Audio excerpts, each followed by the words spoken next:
오늘 우리가 보는 요한복음 말씀은 우리가 지금 1월부터 계속적으로 보고 있는 요한복음의 말씀입니다.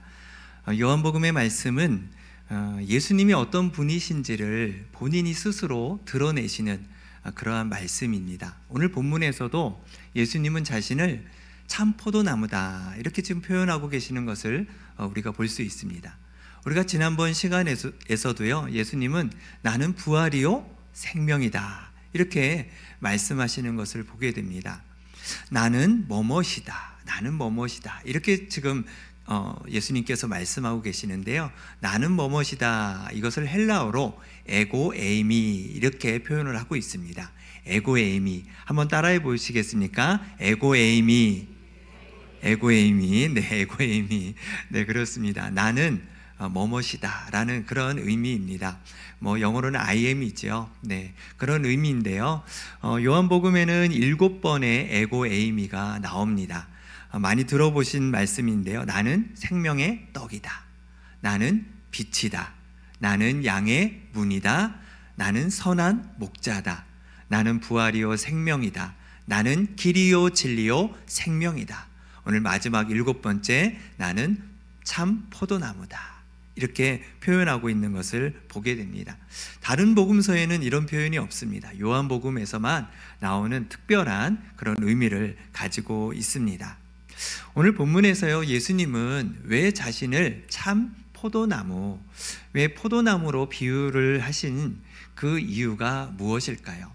두 가지로 볼 수가 있는데요, 첫 번째로는요, 이스라엘을, 구약에서 이스라엘을 포도나무라고 그렇게 하나님께서 비유하셨기 때문입니다. 시편 80편 8절 말씀에 이런 말씀입니다.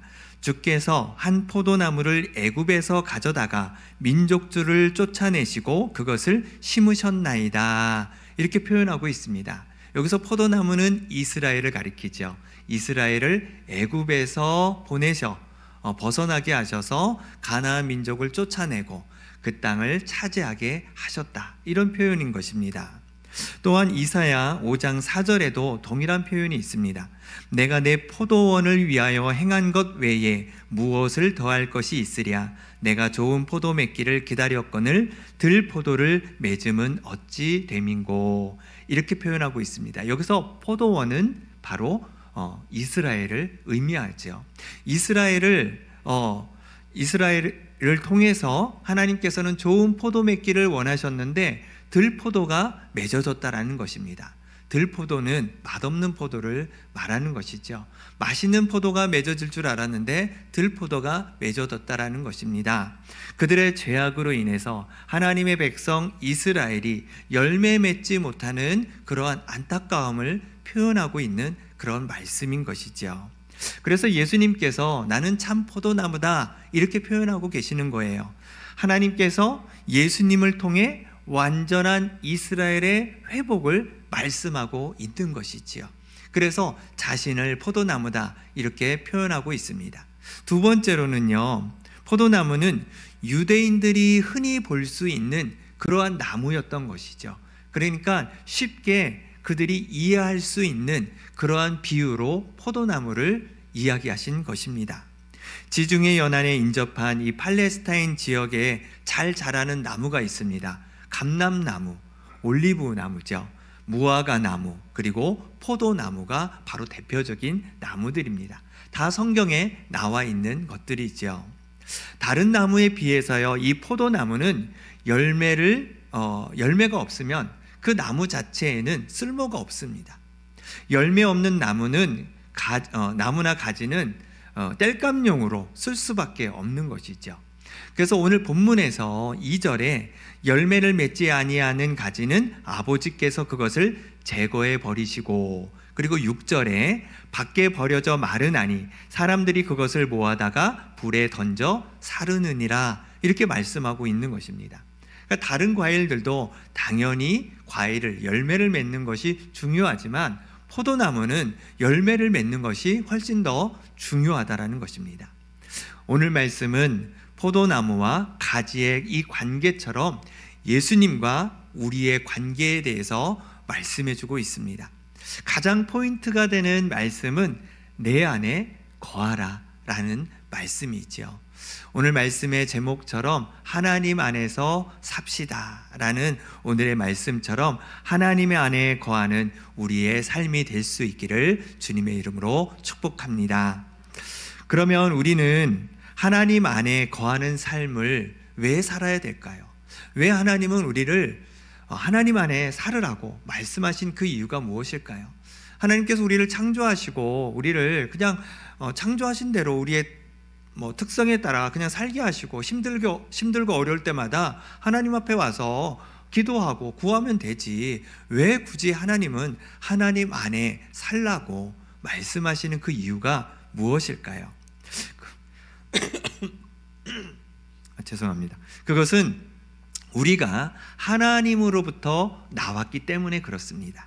창세기 1장 27절 말씀에 하나님이 자기 형상 곧 하나님의 형상대로 사람을 창조하시되 남자와 여자를 창조하시고 말씀하고 있습니다. 하나님이 사람을 창조하셨는데요, 남자와 여자를 창조하셨답니다. 누구의 형상대로 만드셨다고요? 하나님의 형상대로 만드셨다라는 겁니다. 여기서 형상은 외형을 말하는 것이 아니죠. 하나님의 속성이신 바로 그분의 인격, 그분의 성품을 말하는 것입니다. 하나님의 성품, 하나님의 인격으로 남자와 여자, 우리를 창조하셨다라는 것입니다. 그리고 창세기 2장 7절 말씀에 여호와 하나님이 땅에 흙으로 사람을 지으시고 생기를 그 코에 불어넣으시니 사람이 생령이 되니라 말씀하고 있습니다.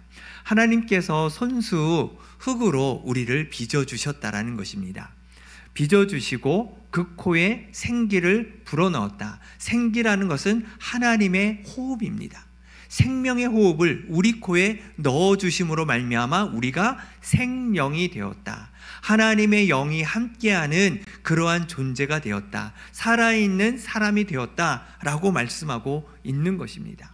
이것을 통해서 볼 때에 하나님께서 흙으로 우리를 터치하신 것이죠.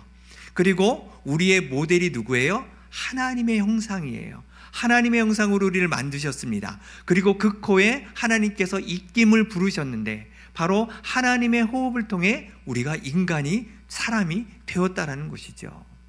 하나님께서 우리를 직접 손수 만드셨다라고 말씀하고 있는 것입니다. 세상의 수많은 피조물 중에서 가장 하나님의 형상에 가장 가까운 존재로 우리를 창조해 주셨다라는 것이죠. 여러분, 그래서 우리는요, 영과 육이 함께 존재하는 그러한 사람이라는 것입니다. 우리는 특별합니다. 우리는 특별한 존재예요. 그 피조물 중에 그 어떤 것이 하나님의 형상을 닮을 수 있겠습니까? 그 창조주를 닮을 수 있는 유일한 것은 바로 우리 사람밖에 없다라는 것이죠. 우리 사람이 가장 중요한 존재이고 특별한 존재라는 것입니다. 우리 옆에 분에게 당신은 특별한 존재입니다 한번 인사하실까요? 네, 당신은 특별한 존재이십니다. 네, 그렇습니다. 이 땅에 태어난 모든 존재는 다 가치가 있습니다. 다 하나님께서 생명을 주신 거예요. 이 땅에 필요하지 않은 인생은 아무도 없습니다. 다 하나님이 필요하시고 이 땅에 존재해야 될 그 이유가 다 있기 때문에 우리에게 생명을 주신 줄로 믿습니다. 그래서 하나님 앞에 우리는 모두가 존귀한 사람들이에요. 다른 사람들이 무시해도요, 괜찮아요. 다른 사람이 뭐라고 해도 괜찮습니다. 피조물한테 뭐 한다고 우리가 상처를 받을 이유가 없죠. 네, 하나님이 우리를 존귀하게 여기시는데요. 하나님이 우리를 가치 있게 여겨주시는데요. 그렇습니다. 하나님께서 나를 귀하게 여겨주시고 가치 있게 여겨주시는 우리가 그런 존재라는 사실을 여러분들 믿으시기를 바랍니다. 하나님은요, 외적으로 내적으로 다 하나님의 손에 우리를 창조하셨습니다. 그래서 처음부터 우리는 하나님의 사람들인 거예요. 우리는 하나님 안에서 살아갈 수밖에 없는 그런 존재임을 우리에게 말씀해 주고 있는 것입니다. 하나님과 사람이 함께 살았던 곳이 에덴 동산이었죠. 그 에덴 동산에서 하나님과 사람이 함께 살게 되었습니다. 하지만 죄가 들어오고 나서부터 사람은 전적으로 타락한 존재가 되었습니다. 거룩하신 하나님과 더러운 죄가 함께 공존할 수 없는 것이지요. 그 거룩한 땅에서 사람은 죄로 인해 쫓겨날 수밖에 없었습니다. 그 이후로부터 사람은 하나님을 찾지 않습니다. 하고 싶은 대로, 내가 원하는 대로 그렇게 살아가는 존재가 되어버렸던 것이죠. 하나님으로부터 떨어진 사람은 결국 비참한 인생으로 살아갈 수밖에 없는 것입니다. 결국 죄의 싹슨 사망의 삶을 살아가게 되는 것이지요. 그래서 오늘 보면 5절 말씀에 나를 떠나서는 너희가 아무것도 할 수 없느니라 이렇게 말씀하고 있는 것입니다. 왜요? 우리는 하나님의 사람들이기 때문에 그렇죠. 하나님께 속해 있는 사람들이기 때문에 하나님을 떠나서는 우리는 아무것도 할 수 없다라는 것입니다. 웨스터민스터 신앙고백서 6장 4항에 사람을 이렇게 표현하고 있습니다. 우리는 선을 행하고자 하는 마음도 없고 선을 행할 능력도 없을 뿐만 아니라 모든 선을 거부하며 오로지 악을 행하려는 성향에 사로잡혀 실질적인 범죄를 저지르기에 이르렀다 이렇게 말하면서 타락한 인간, 타락한 사람의 모습을 이렇게 표현하고 있는 것이죠. 하나님을 떠나서는 우리는 아무런 힘을 쓸 수가 없는 존재임을 말씀해 주고 있는 것입니다. 그런 인간을, 그러한 사람을 하나님께서 그냥 내버려 두셨겠습니까? 하나님의 형상으로 만드셨는데요. 죄를 지은 우리를 다시 회복하시기 위해 바로 예수 그리스도, 그 십자가 그 보혈의 은혜로 우리를 구원하셔서 다시 하나님의 형상으로 회복하는 그 은혜를 우리에게 허락해 주셨습니다. 십자가가 바로 그 구원의, 그 회복의 그 현장이라는 것이죠. 우리가 죽어야 되는데 그 죽음의 그 자리에 누가 대신 죽으셨습니까? 예수 그리스도께서 우리를 대신해 죽으셨다라는 것이죠. 그분의 죽으심으로 인해 우리에게 새 생명을 얻게 된 것입니다. 그로 인해 이제 우리가 하나님과 함께 살아가는 존재로 우리를 불러주셨다라는 것입니다. 그래서 바울 사도는요, 십자가의 그 은혜로 새로운 인생을 살아가는 우리에게 이렇게 이야기하고 있습니다. 갈라디아서 2장 20절 말씀인데요, 내가 그리스도와 함께 십자가에 못 박혔나니 그런즉 이제는 내가 사는 것이 아니요 내 안에 그리스도께서 사신 것이라. 이제 내가 육체 가운데 사는 것은 나를 사랑하사 나를 위하여 자기 자신을 버리신 하나님의 아들을 믿는 믿음 안에서 사는 것이라. 아멘이십니까? 그렇습니다. 우리의 죽음이 아닌 십자가의 그리스도의 그 죽음으로 주님이 우리 안에 사시고 이제 새 생명을 얻은 우리는 주님을 위한 삶을 살아가게 되는 것이지요. 그것이 그리스도인이요 구원받은 하나님의 자녀의 모습이라는 것입니다. 십자가의 은혜를 믿는 것은 내 인생을 내가 사는 것이 아니라 주님이 내 안에 사시는 것을 말씀하고 있는 것입니다. 그래서 우리는 주님 안에 살아가는 인생이 된 줄로 믿습니다. 그런데요, 많은 그리스도인들이 예수님을 믿는다고 하면서 주님과 함께 더불어 주님 안에서 진짜 우리가 그렇게 살아가고 있느냐는 거예요. 십자가의 은혜와 사랑을 믿는다면서 주님이 내 안에, 내가 주님 안에 살고 있느냐는 것이죠. 왜 우리는 주님 안에 온전히 살지 못하는 그 이유가 무엇일까요? 어떻게 하면 우리는 하나님 안에서 살아갈 수 있는 그런 존재가 될 수 있느냐는 것이죠. 그것은 바로 내 인생을 주님께 맡기는 것입니다. 내 삶을, 내 전부를 주님께 맡기는 거예요. 오늘 본문 4절 말씀이 그 말씀을 하고 있습니다. 자, 4절 말씀 같이 한번 읽어볼까요? 자, 시작. 가지가 포도나무에 붙어있지 아니하면 스스로 열매를 맺을 수 없음같이 너희도 내 안에 있지 아니하면 그러하리라. 아멘. 가지가요, 포도나무에 붙어 있다라는 것은요, 나무에 전적으로 맡기겠다라는 뜻입니다. 만약에 가지가 헐렁하게 붙어 있다면 어떻게 될까요? 떨어질 수밖에 없죠. 땅에 떨어질 수밖에 없습니다. 하지만 나무에 딱 달라붙어 있으면 나무로부터 영양분을 공급받을 수 있는 것이죠. 그로 인해 열매를 맺을 수 있는 것입니다. 우리도 전적으로 주님께 붙어 있어야 되는데 우리가 주님께 전적으로 붙어 있지 못하다라는 것입니다. 왜 우리가 전적으로 붙어 있지 못하는 그 이유가 무엇일까요? 그것은요, 우리가 하나님께도 있지만, 우리의 마음이 하나님께도 있지만 우리의 마음이 또 세상에 있기 때문입니다. 우리가 하나님과 세상에 양다리를 걸치고 있기 때문인 것이죠. 하나님도 좋고요, 세상도 좋습니다. 네. 하나님도 포기할 수 없고요, 세상도 포기할 수 없는 거예요. 여러분, 우리 안에 그 두 마음이 우리 안에 있다라는 것이죠. 어쩌면 우리의 신앙의 모습이 정말 전적으로 하나님 앞에 내 인생을 맡기지 못하는 그러한 삶을 우리가 살아가고 있다라는 것입니다. 우리가 차를 탈 때요, 한쪽 다리는 차 안에, 한쪽 다리는 차 밖에 두고 가면 어떻게 될까요? 일단은 출발해서 갈 수는 있습니다.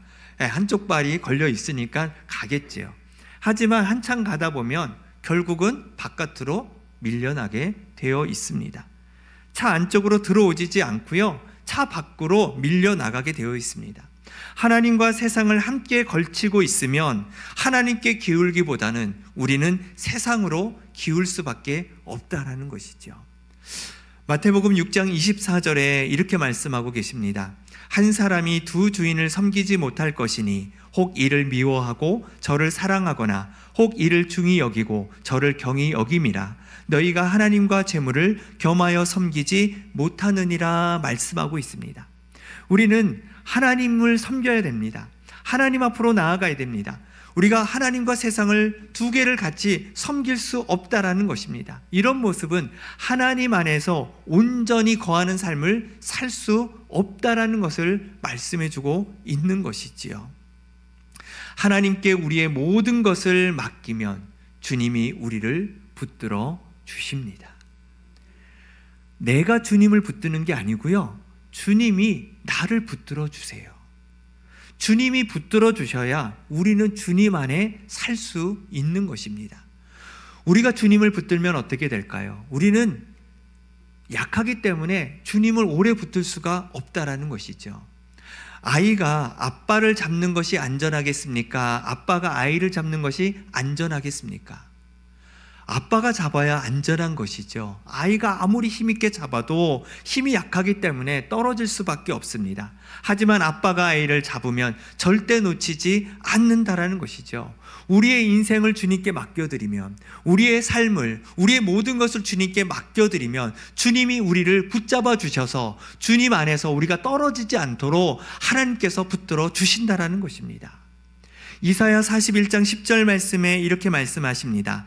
두려워하지 말라, 내가 너와 함께 함이라. 놀라지 말라, 나는 내 하나님이 됨이라. 내가 너를 굳세게 하리라. 참으로 너를 도와주리라. 참으로 나의 의로운 오른손으로 너를 붙들리라.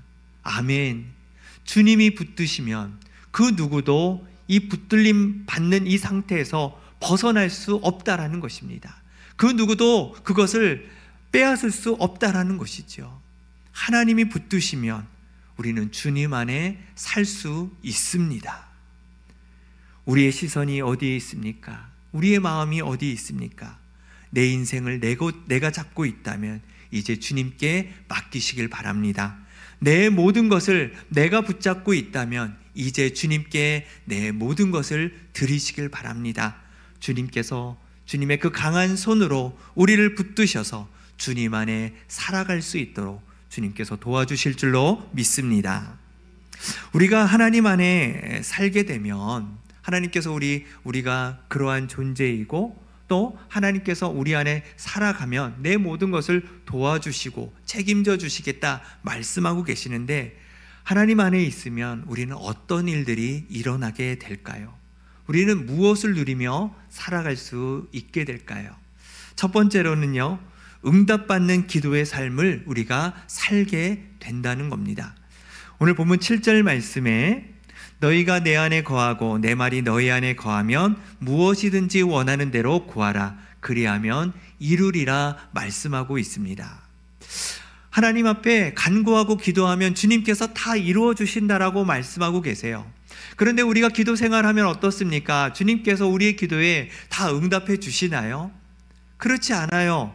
주님께서 들어주시는 것도 있지만 안 들어주시는 것도 왜 이렇게 많은지 모르겠습니다. 또 들어주시는 것도 뒤돌아보면 많은데 또 안 들어주신 것도 참 많아요. 근데 오늘 본문에서는요, 우리가 바라고 원하는 거 다 들어주신다라고 말씀하고 있다는 것이죠. 그러면 무엇이 문제일까요? 우리의 삶에 무엇이 문제일까요? 첫 번째는요, 우리가 정말 온전히 주님 안에 거하냐라는 거예요. 진짜 우리가 주님 안에 내 모든 것을 맡기고 주님께 내 모든 것을 맡기면서 주님 안에 거하는 삶을 내가 살아가고 있느냐는 것이죠. 우리는 그것을 점검해야 됩니다. 두 번째로는요, 오늘 본문 말씀에서 내 말이 너희 안에 거하면, 정말 주님의 말씀이 우리 안에 거했냐라는 것입니다. 여기서 하나님의 말씀이 우리 안에 거하면이라는 말이 무슨 말이냐? 우리의 기도가 하나님의 말씀 안에서, 하나님의 말씀의 그 범위 안에서 기도해야 된다라고 말씀하고 있는 것입니다. 하나님의 말씀의 그 테두리 안에서 무엇이든 원하는 것을 구할 때에 하나님께서 다 들어주신다라고 말씀하고 있는 것입니다. 부모와 자녀가 소통이 잘 되는 그런 가정을 한번 보십시오. 자녀들이 부모가 좋아하고 부모가 원하는 그 범위 안에서 그들이 원하고 요구한다라는 것이죠. 그러니까 부모가 당연히 그 자녀의 요구를 다 들어준다라는 것입니다. 그런데 부모가 원하지 않는 것을 요구할 때에 들어줄 수 있느냐는 것이죠. 그것이 잘못됐고 그것은 좋지 않은 것인데 그 좋지 않은 것을 원한다고 해서 줄 수 있느냐는 거예요. 어떤 부모가 그것을 줄 수 있겠습니까? 그렇지 않다라는 것이죠. 마찬가지입니다. 하나님도 하나님의 그 말씀 범위 안에 있을 때에 우리가 그 말씀 안에서 그것들을 구할 때에 하나님께서 들어 응답해 주신다라는 것이죠. 그 외에 말씀을 벗어나는 것을 우리가 기도할 때에는 하나님께서는 그것이 우리에게 필요가 없기 때문에, 그것이 우리에게 좋은 것이 아니기 때문에 들어주시지 않거나 아니면 그때를 하나님께서 미루어 주신다라는 것이죠. 예를 들어서 하나님 누구와의 관계가 너무 안 좋은데 하나님 저 사람이 없어지게 해주십시오. 이러면 없어지겠습니까? 하나님이 원하는 기도 아니잖아요. 예. 하나님 고난이 너무 많이 찾아오는데 하나님 고난이 제 삶에 절대로 없도록 해주십시오 하면 하나님이 고난을 안 주실까요? 아니에요. 고난이 우리에게 필요하기 때문입니다. 우리를 힘들게 하고 우리를 어렵게 하는 사람이 나에게 필요하기 때문에 내 옆에 붙여주신 것입니다. 그래서 우리는 그렇게 기도해야 돼요. 하나님, 고난 가운데 있지만 이 고난을 믿음으로 이겨나가게 해 주십시오. 하나님, 믿음으로 헤쳐나가게 해 주십시오. 버틸 수 있도록 도와주십시오. 인내할 수 있도록 도와주십시오. 그것이 말씀 안에서 우리가 기도할 수 있는 거예요. 하나님, 저 사람 때문에 힘들지만, 하나님 어렵지만 저 사람을 끝까지 사랑할 수 있는 마음을 주십시오. 아멘 소리는 작아집니다. 네, 이것이 우리가 하나님의 말씀 안에서 우리가 기도할 수 있는 거예요. 진짜 우리가 기도해야 될 것이 무엇인지, 주님이 기뻐하시고 주님이 원하시는 그 말씀 안에서 우리가 기도할 때에 하나님께서 응답해 주신다라는 것입니다.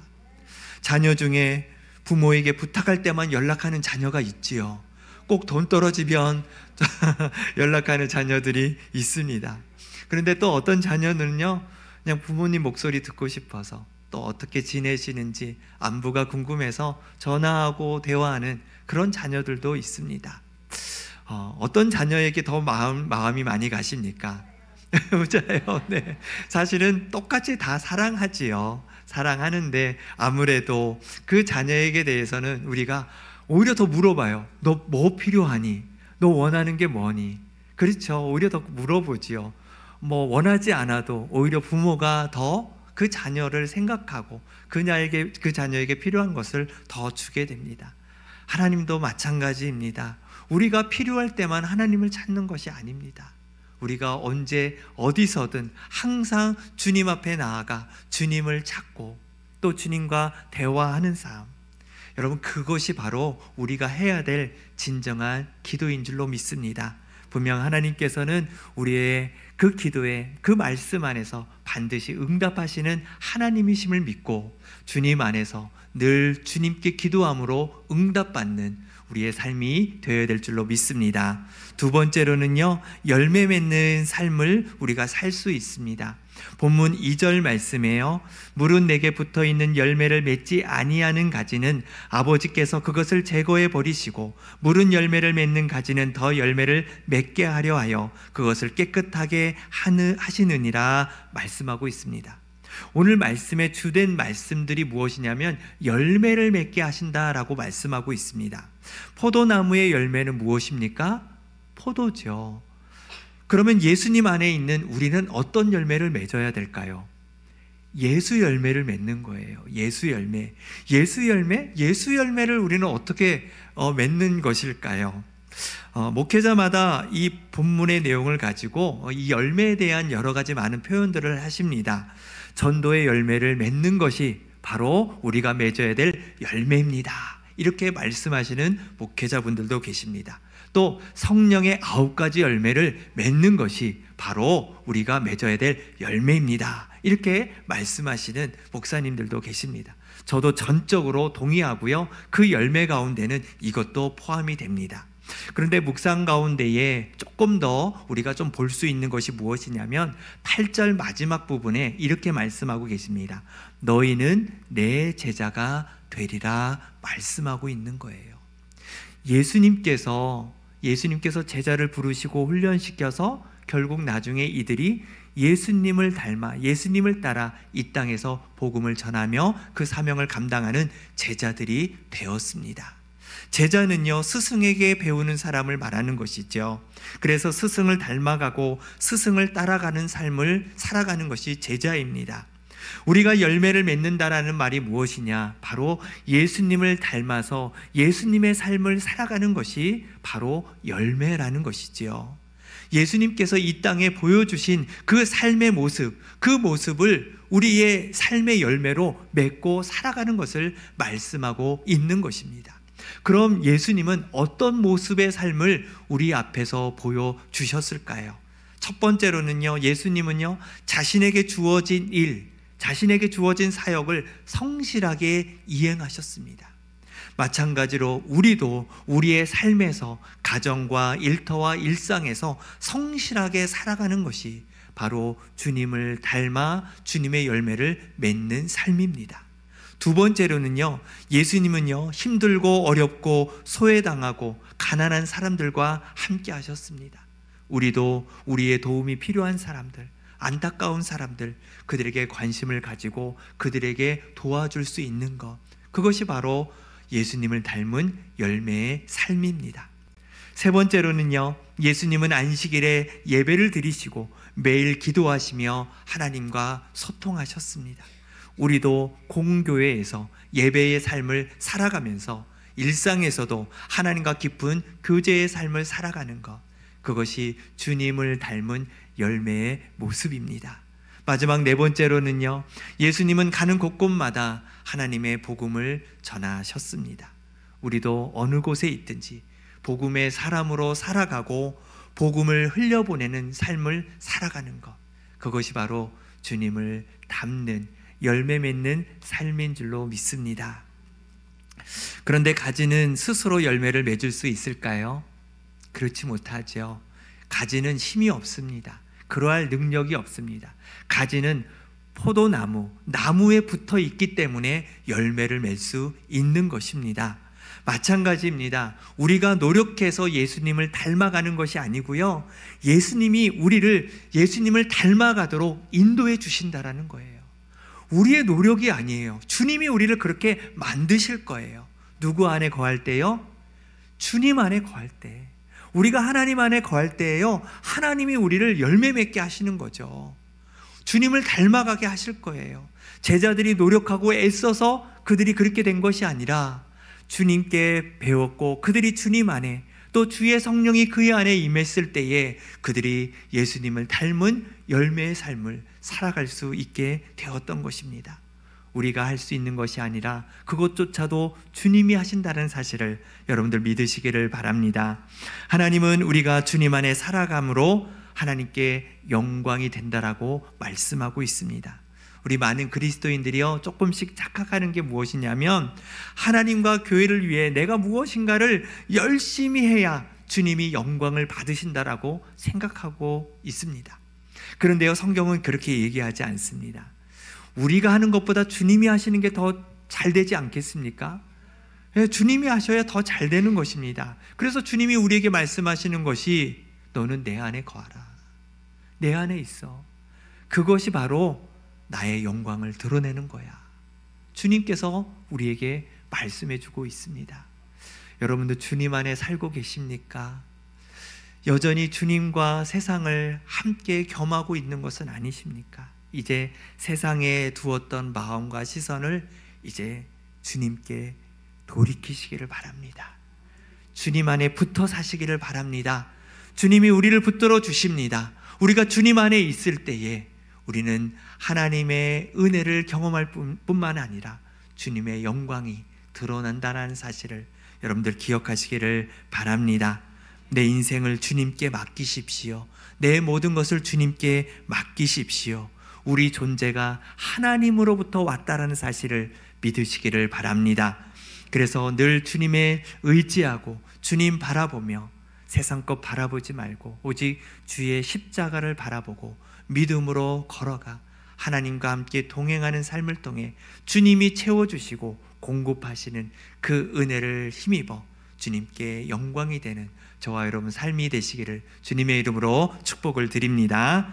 이 시간 함께 잠깐 기도하겠습니다. 하나님, 오늘 말씀을 우리가 기억하겠습니다. 하나님, 우리가 그러한 존재였습니다. 하나님 안에 살아갈 수밖에 없는 존재였습니다. 하나님, 하지만 주님께 내 삶을 온전히 맡기지 못했습니다. 주님께 내 삶을 맡기게 주십시오. 하나님, 주님 나를 붙잡아 주십시오. 주님 안에 거할 때에 우리의 기도에 응답하시는 하나님을 경험하게 하여 주시옵소서. 주님을 닮아감으로 주님의 열매를 맺고 살아가는 우리가 되게 하여 주시옵소서. 우리를 통해 세상에서 주님의 이름이 거룩히 높임을 받게 하여 주시옵시고 주님의 영광이 드러나는 믿음의 삶을 살아가는 우리가 될 수 있게 해달라고 우리 말씀을 한번 기억하시면서 우리 동성으로 함께 기도하며 나가겠습니다. 사랑하는